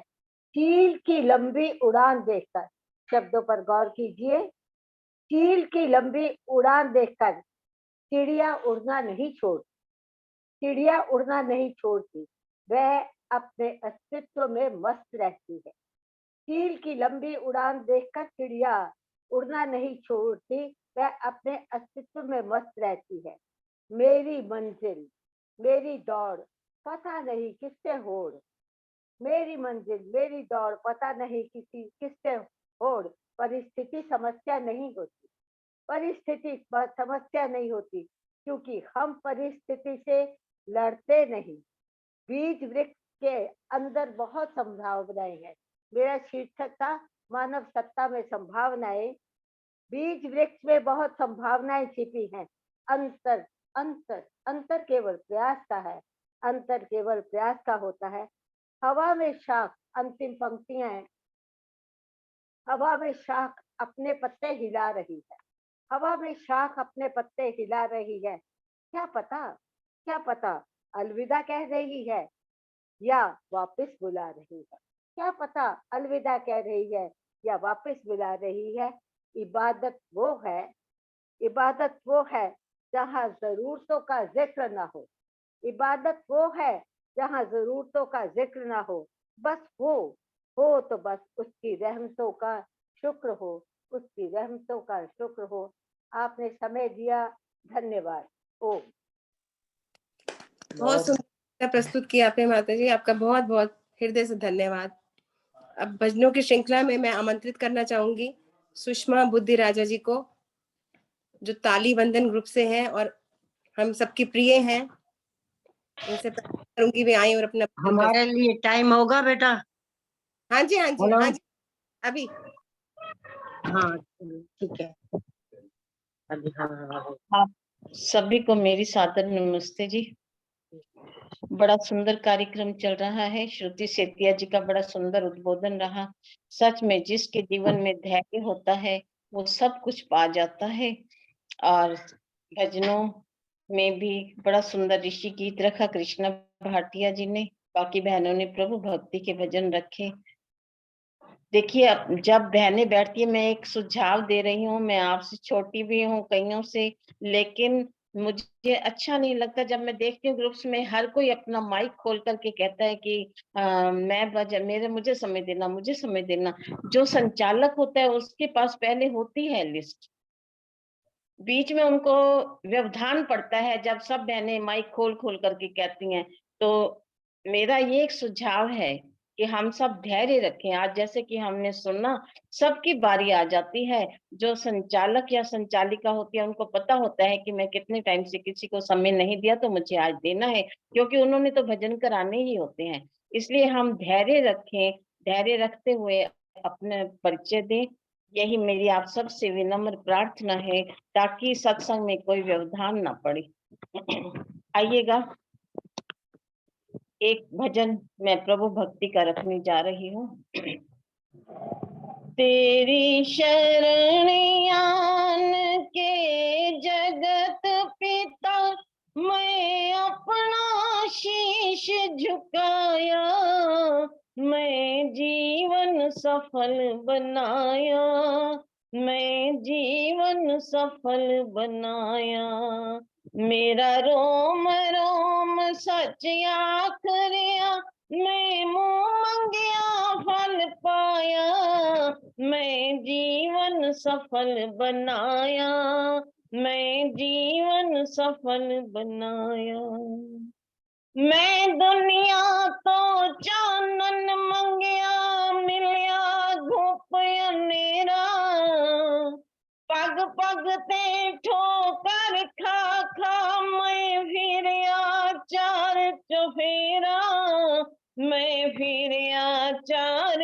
फेरा ते मेरे दिल विच होया नूर जदों मैं दर तेरे ते आया मैं जीवन सफल बनाया मैं जीवन सफल बनाया तेरी शरण आन के जगत पिता जद अपना शीश झुकाया मैं जीवन सफल बनाया लोकां नूं ठगदे फिरदे ਇਹ ਗਿਆਨੀ ਪੰਡਿਤ ਮੁੱਲਾ ਕੰਡਿਆਂ ਤੋਂ ਵੱਧ ਕੇ ਛਿਲਿਆ ਇਹਨਾਂ ਰੰਗ ਬਿਰੰਗੇ ਫੁੱਲਾਂ ਇਹਨਾਂ ਰੰਗ ਬਿਰੰਗੇ ਫੁੱਲਾਂ ਮੇਰੇ ਤਪਦੇ ਦਿਲ ਨੂੰ ਠਾਰ ਗਿਆ ਇੱਕ ਪਿਆਰ ਤੇਰੇ ਦਾ ਸਾਇਆ ਮੈਂ ਜੀਵਨ ਸਫਲ ਬਣਾਇਆ मैं जीवन सफल बनाया तेरी शरण आन के जगत पिता जद अपना शीश झुकाया मैं जीवन सफल बनाया बेगाने ते बेगाने सन अपने भी खोण सहारे जे बच जाना तूफान तो लुट लेंदे आन किनारे लुट लेंदे आन किनारे मेरे दिल दी डुबदी कश्ती नू खेवट बन पार लंघाया मैं जीवन सफल बनाया मैं जीवन सफल बनाया तेरी शरण आन के जगत पिता जद अपना शीश झुकाया मैं जीवन सफल बनाया बस इन्नी होर तमन्नाए जे प्रभु जी हो जावे पूरी दुनिया विच तेरे ते मेरे दरम्यान रहे ना दूरी दरम्यान रहे ना दूरी हुण पथिक तेरे दरबार तुम्हें ना जावा कदे उठाया मैं जीवन सफल बनाया मैं जीवन सफल बनाया तेरी शरण आन के जगत पिता जद अपना शीश झुकाया मैं जीवन सफल बनाया मैं जीवन सफल बनाया मेरा रोम रोम सच आखरिया मैं मुँह मंगया फल पाया मैं जीवन सफल बनाया मैं जीवन सफल बनाया धन्यवाद आशा जी आपने मुझे समय दिया आपका बहुत बहुत धन्यवाद बहुत सुंदर गीत सुनाया आपने वाकई में जीवन सफल तभी हो सकता है जब हम ईश्वर का भजन करें उसका सुख उठाने के लिए रास्ता केवल यही है पार जाने के लिए तुझको नर्तन मिला है इस कमाई के लिए नेक कमाई करेंगे हम जीवन सफल बनाएंगे आपका बहुत बहुत धन्यवाद आपने बहुत सुंदर गीत रखा अब मैं राजमाता जी से अनुरोध करूंगी प्रार्थना करूंगी कि वे आए और अपना भजन रखें राज लूथरा माता जी नमस्ते आशा जी सबको मेरी सादर नमस्ते बहुत सुंदर प्रोग्राम चल रहा है और अभी सुषमा जी ने बड़ा सुंदर भजन ईश्वर भक्ति का सुनाया मैं भी आपको ऋषि भक्ति का भजन एक प्रस्तुत कर रही हूँ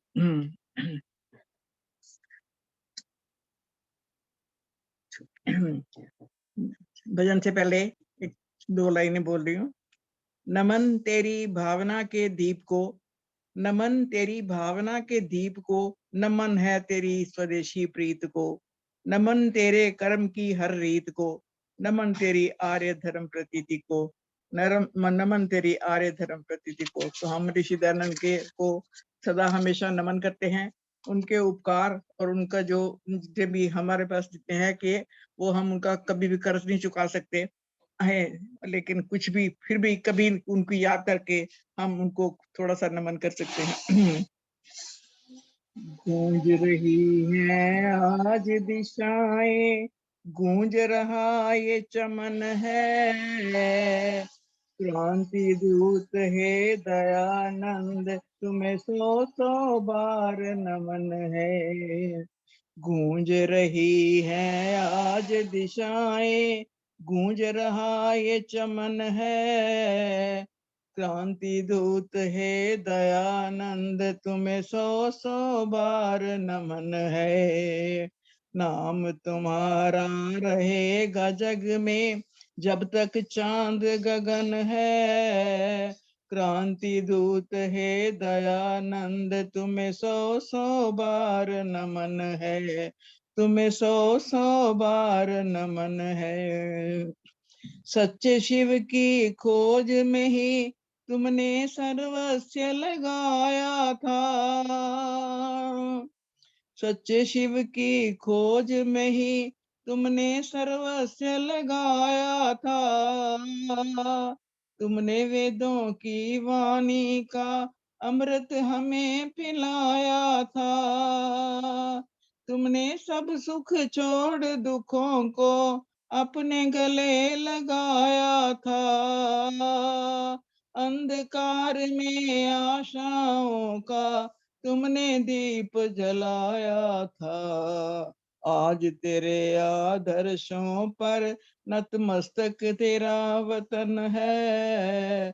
आज तेरे आदर्शों पर नतमस्तक तेरा वतन है। क्रांति दूत है दयानंद, तुम्हें सौ सौ बार नमन है। गूंज रही है आज दिशाएं, गूंज रहा ये चमन है।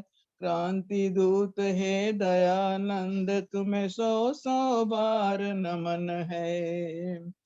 राह दिखाई तुमने हमको, उस पर सदा चलेंगे हम। राह दिखाई तुमने हमको, उस पर सदा चलेंगे हम।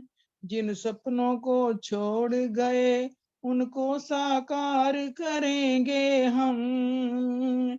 कितने ही तूफान उठे पर उनसे नहीं डरेंगे हम। मातृभूमि की बलिवेदी पर सौ सौ बार मरेंगे हम। कोटि कोटि मानव करते नत होकर तुम्हें नमन है। कोटि कोटि मानव करते नत होकर तुम्हें नमन है। क्रांति दूत है दयानंद, तुम्हें सौ सौ बार नमन है। गूंज रही है आज दिशाएं, गूंज रहा ये चमन है। क्रांति दूत है दयानंद, तुम्हें सौ सौ बार नमन है। नाम तुम्हारा रहेगा जग में जब तक चांद गगन है। क्रांति दूत है दयानंद, तुम्हें सौ सौ बार नमन है। क्रांति दूत है दयानंद, तुम्हें सौ सौ बार नमन है। तुम्हें सौ सौ बार नमन है। तुम्हें सौ सौ बार नमन है। तो इसी के साथ में अपने देव दयानंद को नमन करती हूँ और आपका आशा जी बहुत बहुत धन्यवाद करती हूँ समय के लिए। बहुत बहुत धन्यवाद। बोलिए महर्षि देव दयानंद जी की जय। जय हो। जय हो। माता नमस्ते। बहुत सुंदर गीत रखा आपने, ऋषि गीत। आपका बहुत बहुत धन्यवाद। माता जी का स्वर में बहुत आनंद आ गया। मैं झूम के मतलब बहुत मस्त होकर सुन रही थी उसको। स्वर में बहुत दृढ़ता है। हाँ जी। आप कुछ कहेंगे माता जी? मेरे लिए, मेरे को कह रहे हो? आप भी दो शब्द आशीर्वाद के हमें। हाँ हाँ, बहुत अच्छा चलता है। आज बस थोड़ा सा विलंब हो गया तो मैंने कहा चलो थोड़ी सी दर्शन तो कर ही लूं सबके। आप सुना दो ना, बर्तन मांज डालो जी। वही सुना दो। बर्तन मांज डालो जी। मैं भी हाँ, यही वही कहने सुना वाली तो थी, अच्छा लगता मेरे है। मन की बात आ गई, मैं भी यही कहने वाली थी। अच्छा सभी जी, की प्रार्थना पर आप एक गीत मृदुला जी मैं भी यही बोलने लगी थी। नमस्ते। अच्छा जी, नमस्ते जी, सबको नमस्ते। मृदुला सब बेटी सुखी मेरे रहे, मन में भी स्वस्थ यही रहे। आया है। मृदुला बिटिया चलिए मेरे माता मन में भी जी, यही आया है। अच्छा माता जी, चलो मांझ धन्यवाद। डालते हैं, फिर बर्तन हाँ। मांझ ही डालते हैं, सब तैयार हो जाओ मांझने के लिए। नमस्ते जी, नमस्ते जी, नमस्ते मृदुला जी नमस्ते। नमस्ते नमस्ते, सब मांझने के लिए तैयार हो जाओ बर्तन। हाँ जी हाँ बैठे हैं। जी। सांझ सवेरे मन का बर्तन मांझ डालो जी, सांझ सवेरे मन का बर्तन मांझ डालो जी, हाँ मांझ डालो जी, सांझ सवेरे मन का बर्तन मांझ डालो जी। ये बर्तन मेरा बहुत है मैला, ये बर्तन मेरा बहुत है मैला, काम क्रोध का दाग कसैला, काम क्रोध का दाग कसैला, उठ पावन कर दे अमृत वेला के बर्तन मांझ डालो जी, उठ पावन कर दे अमृत वेला के बर्तन मांझ डालो जी, हाँ मांझ डालो जी। अमृत वेला में जो झरझर अमृत बहता है, जो झरना बहता है, उसमें जो स्नान कर लेता है, वो जो सात्विकता से भरा है, वो मल दूर हो जाता है। बस यही पहला कदम है, यही पहला पथ यही है। ये बर्तन मेरा बहुत है भारी, ये बर्तन मेरा बहुत है भारी, मांझ सके ना मांझन हारी, मांझ सके ना मांझन हारी, कुंदन कर दे शरण तिहारी के बर्तन मांझ डालो जी, कुंदन कर दे शरण तिहारी के बर्तन मांझ डालो जी, हाँ मांझ डालो जी, सांझ सवेरे मन का बर्तन मांझ डालो जी। दम इंद्रियों की राख बना ले, दम इंद्रियों की राख बना ले, नियम संयम का जूना बना ले, नियम संयम का जूना बना ले, और देकर ओम नाम का रगड़ के बर्तन मांझ डालो जी, देकर ओम नाम का रगड़ के बर्तन मांझ डालो जी, हाँ मांझ डालो जी, सांझ सवेरे मन का बर्तन मांझ डालो जी, हाँ मांझ डालो जी। जब ये बर्तन चमके तेरा, जब ये बर्तन चमके तेरा, दूर हो जाए अज्ञान अंधेरा, दूर हो जाए अज्ञान अंधेरा, फिर पाए प्रभु जी फेरा के बर्तन मांझ डालो जी, फिर पाए प्रभु जी फेरा के बर्तन मांझ डालो जी, सांझ सवेरे मन का बर्तन मांझ डालो जी, हाँ मांझ डालो जी। भैया बहुत बहुत धन्यवाद। ये ये जो भजन है, कोई भी भजन है, संदेश बहुत गहरा देके जाता है, यदि हम उसे आत्मसात करना चाहें तो। प्रभु के समीप जाने का यही एक तरीका है कि अपने मन को साफ रखें, वैर द्वेष की दूषितता से दूर रखें, अपने आप को अहंकार से दूर रखें। अहंकार सबसे बड़ा दोष है, वो दोष आते ही बाकी चीजें साथ ही आ जाती हैं, उसके उत्पन्न हो जाती हैं अपने आप ही। जैसे हमने कोई भी सामान खराब होता है, बदबू आती है, तो उसमें और कीड़े कीटाणु और वायरस आ जाते हैं।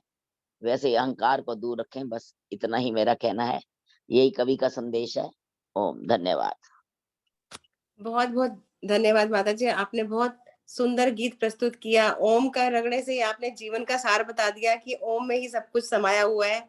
बहुत बहुत धन्यवाद सुंदर गीत सुनाने के लिए। मैं भजनों की श्रृंखला में अब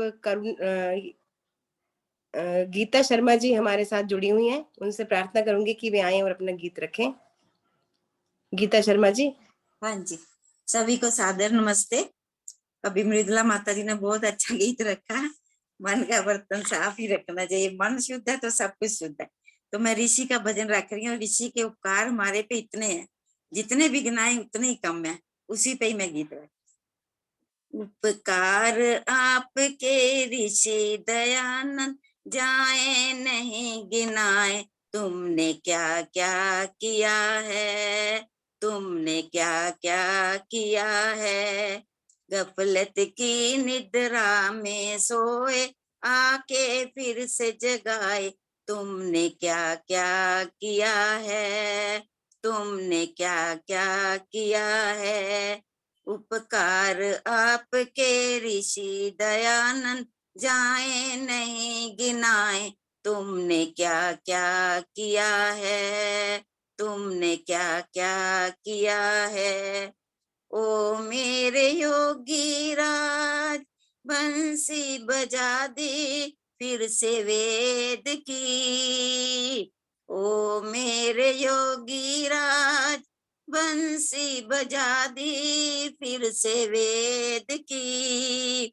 हर घर चाहे तुमने फिर से गुंजा दी ऋषि वेद की।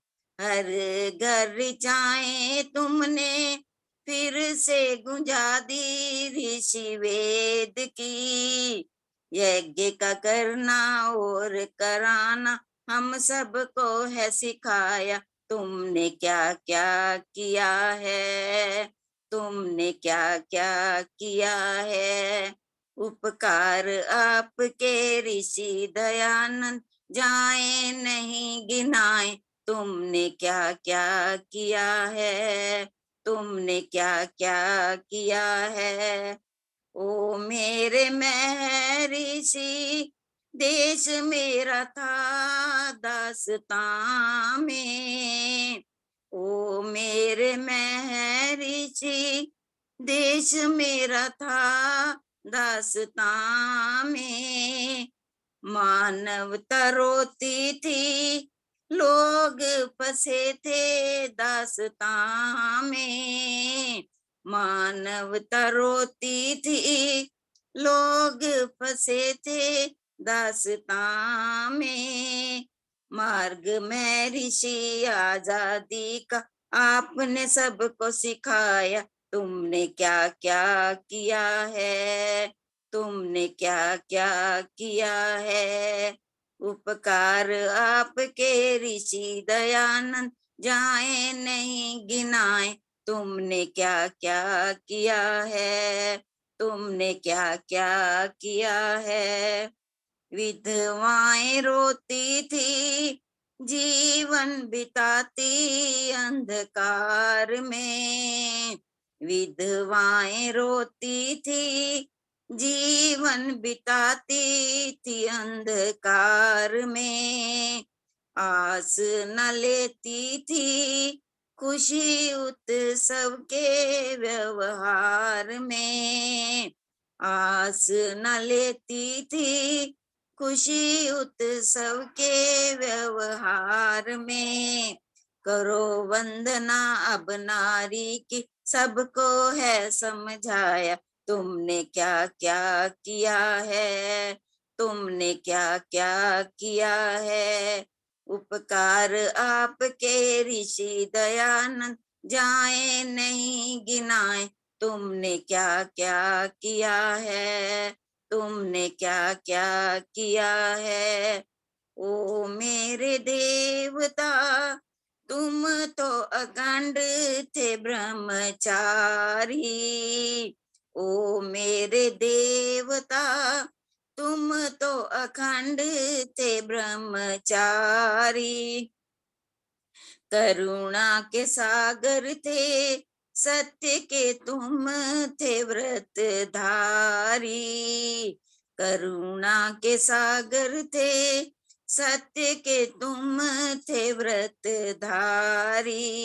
जहर ऋषि को जिसने पिलाया प्राणों को उसके बचाया, तुमने क्या क्या किया है, तुमने क्या क्या किया है। उपकार आपके ऋषि दयानंद जाए नहीं गिनाए। तुमने क्या क्या किया है, तुमने क्या क्या किया है। पाखंड विद्या का चारों तरफ था बोलबाला। पाखंड विद्या का चारों तरफ था बोलबाला। ठगते थे जनता को, भारी धर्म था ये घोटाला। नशा अविद्या का जयेंद्र, सत्य को सूरज उगाया। तुमने क्या क्या किया है।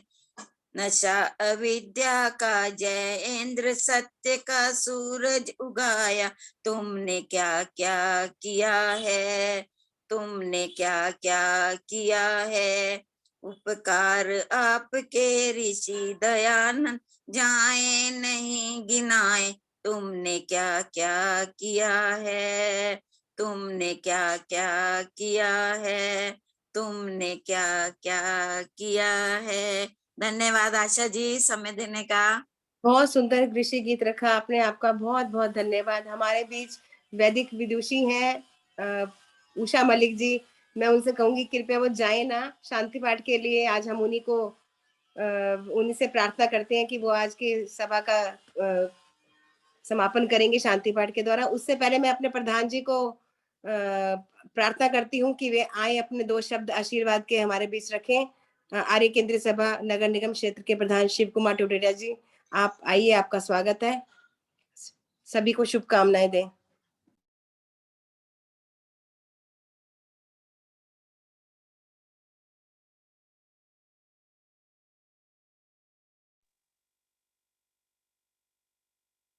आशा जी नमस्ते।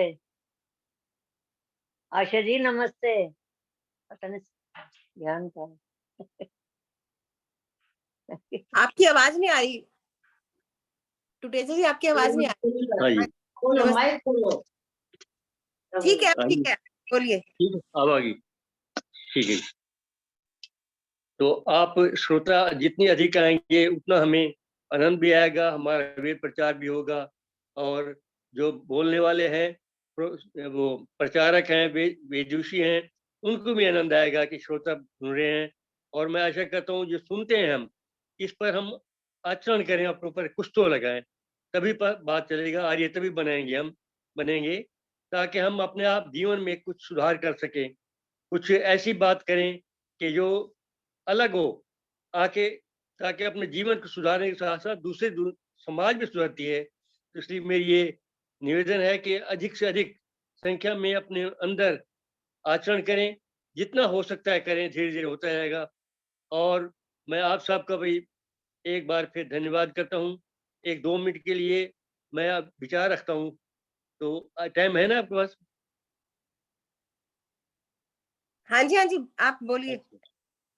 ऐसा है कि हमारे एक स्थूल शरीर में 4 चीजें हैं। पहला है हड्डियों का ढांचा जो हमारे अंदर है, दूसरा मन है, तीसरा बुद्धि, चौथा आत्मा। इन चारों को भोजन की हमेशा आवश्यकता रहती है। तो पहला स्थूल शरीर में हड्डियों का ढांचा है, इनको भोजन की और फल फूल की, दूध की, इस तरह से ये आवश्यकता रहती है, तभी वो ढांचा आगे स्थूल शरीर चल सकता है। लेकिन इसके लिए हमें धन चाहिए। वो धन कहाँ से आएगा? हमारे अच्छे तरीके से धन आए। ये नहीं कि किसी को किसी ते को दुख दे के परेशान करके और वो धन कमा ले, वो धन नहीं होता। वो धन तो बेकार है। जैसे कहते हैं ना, खाओ जैसा जैसा खाओ अन्न वैसा हो मन।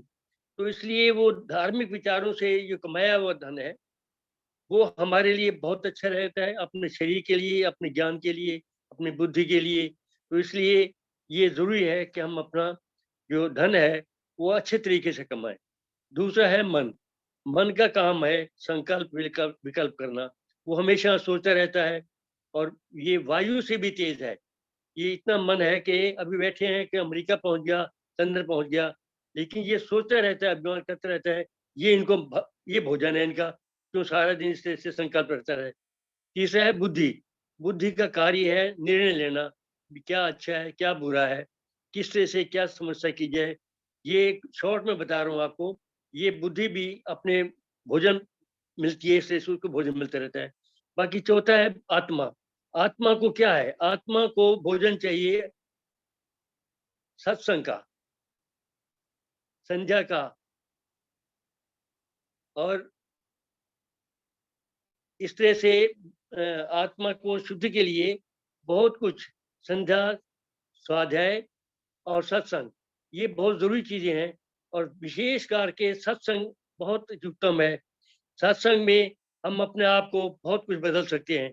जैसा कि स्वामी दयानंद ने एक बार अमीचंद के बारे में सुना होगा कि अमीचंद के अंदर बहुत बुराइयां थी, लेकिन उसका गला अच्छा था, तो उन्होंने भजन गाया। तो स्वामी जी ने ये कहा कि अमीचंद हो तो हीरे मगर कीचड़ में पड़े हो। उस दिन से जीवन ही बदल गया उसका। वो सारी जो है ना बुराइयां छोड़ दी और उसके भजनों से किताबें भर दी। बहुत अच्छा, ये सत्संग की महिमा है। एक अगर मन में कुछ ठान ले तो जीवन बदल जाता है। इसलिए सत्संग एक पाठशाला है, एक शिक्षा का स्थान है। और पता नहीं किस टाइम क्या हम हमारे मन में आ जाए। सत्संग जरूरी इसलिए होता है कि फर्ज करो हमने सत्संग सुने, रास्ते में कोई ऐसी चीज आ गई कोई बुराई की होती है, नहीं दिल में आता है नहीं अभी हम सुन के आए हैं, ये काम नहीं करना, ये गलत काम है। तो हम हफ्ते में 2 बार सत्संग लगाते हैं। महिलाओं का भी अलग है, पुरुषों का भी है, और दोनों का अलग है। तो सत्संग की यही महिमा है। ज्यादा मैं नहीं बोलता, समय नहीं है। तो सत्संग बहुत अति आवश्यक है। इसलिए आप सत्संग में आते हैं, बहुत अच्छा करते हैं, अपने भजन भी गाते हैं और एनर्जी मिलती है आप सबको। तो ये इस तरह से ये आत्मा की भी शुद्ध हो जाती है, आत्मा को भी भोजन मिल जाता है। तो इतना कहकर मैं आप सबका धन्यवाद करता हूँ और आशीर्वाद देता हूँ आप सबको। और विशेष करके जितेंद्र जी को, जो 2.5-3 साल से लगातार ये कार्यक्रम कर रहे हैं, और उसमें परिवार वाले सभी खुश रहेंगे, सुखी रहेंगे। आप भी, आशा जी भी इस तरह खुश रहो, स्वस्थ रहो। और सारे श्रोताओं को ये मेरा आशीर्वाद है कि अपने अपने हिसाब से स्वस्थ रहें, खुश रहें और हर तरह से फले फूले। यही मेरा आशीर्वाद है। ओम शांति। बहुत बहुत धन्यवाद। आपने सभी को आशीर्वाद दिया और अपनी शुभकामनाएं दी। आपका बहुत बहुत धन्यवाद।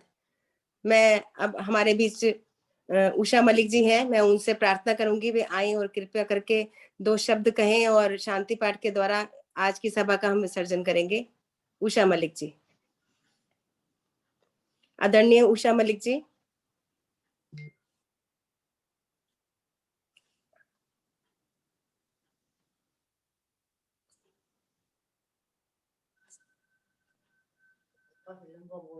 वो लेफ्ट हो गए शायद।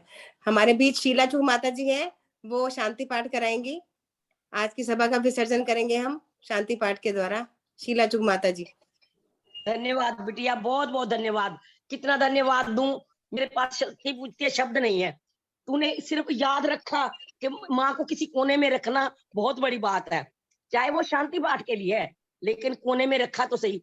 तो पहले मैं कुछ थोड़ी शुभकामनाएं जरूर दूंगी, जो आपने खूब सुनी हुई है, कोई ऐसी बात नहीं है, लेकिन फिर भी चाहूंगी कि ये मेरी बेटियां हैं, तो शुभ आशीर्वाद देना। मैंने क्या देखा है आप में, आपका चित्र ही नहीं चरित्र भी सुंदर है बेटी। आपका चित्र ही नहीं चरित्र भी सुंदर है, दृष्टि ही नहीं दृष्टिकोण भी सुंदर है। आपका शायद भवन ही नहीं भावना भी सुंदर है, और आपका साधन ही नहीं साधना भी सुंदर है। ये चीज जो मैंने देखी है उसका मैं खास वो करती हूँ, आपके से निवेदन करती हूँ, परमात्मा करे आप और अग्नि की तरह ऊपर उठे। शुभ कामना हमारी पा जाए खुशियां तू सारी, शुभ कामना हमारी पा जाए खुशियां सारी। 100 वर्षों तक जीना सीखे, 100 वर्षों तक जीना सीखे, शुभ कर्मों को करना सीखे, हो मार्ग सुखकारी बेटी पा जाए खुशियां सारी। शुभ कामना हमारी पा जाए खुशियां सारी। और 2 बातें सभी से कहना चाहूंगी। आशा जी समय मेरे को पता नहीं है, लेकिन फिर भी 2-3 सेकंड लूंगी। और एक तो सबने ये चीज याद रखनी है कि जो प्राप्त है वही पर्याप्त है। एक बुजुर्गी के नाते, माँ के नाते, क्योंकि मेरी आयु 82 समझो संपूर्ण कर चुकी है, तो मैं चाहूंगी कि ये चीज आप हर टाइम अपने मन में ऐसे करें कि अंकित कर ले, छप जाए, जो प्राप्त है वही पर्याप्त है। और दूसरी चीज, मुस्कुराना और शुक्राना दोनों ही महत्वपूर्ण चीजें हैं। ये 2 शब्द मेरे एक माँ के, आप जरूर इसको, हर एक बच्चा मेरे लिए बच्चे के बराबर है। ठीक है, कुछ बहनें बड़ी भी होंगी, लेकिन लगभग मेरे को लगता है कि मेरे से 1-2 साल आगे पीछे की होंगी, लेकिन मैं सभी को आशीर्वाद देती हूँ। अब शांति पाठ करते हैं। ओम देव शांति अंतरिक्षे गुण शांति पृथ्वी शांति राप शांति औषधया शांति वनस्पतया शांति विश्वे देवा शांति ब्रह्म शांति सर्वम शांति शांतिरेव शांति साम शांतिरेधि। ओम शांति शांति शांति। ओम। जो बोले सो अब है।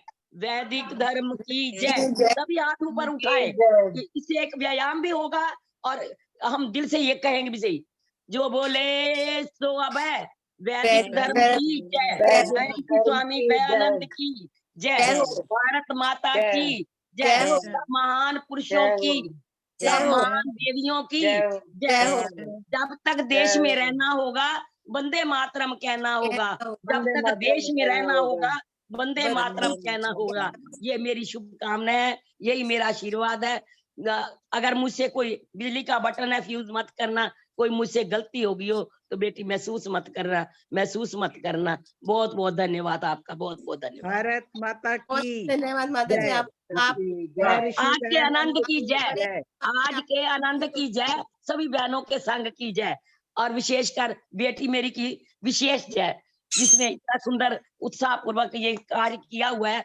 ये हर एक के बस का नहीं होता। सबसे पहले आना, सबसे बाद में जाना, सबको खुश रखना, ये छोटा मोटा काम नहीं है। मैं भी अध्यापिका रही हूँ, अब तो 22 साल हो गए मुझे रिटायर हुए, लेकिन मुझे पता है कि इस कार्य को संभालना कोई आसान काम नहीं होता।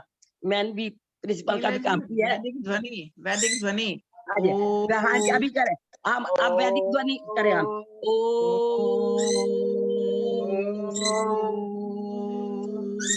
सभी को सादर नमस्ते जी। सबको नमस्ते जी।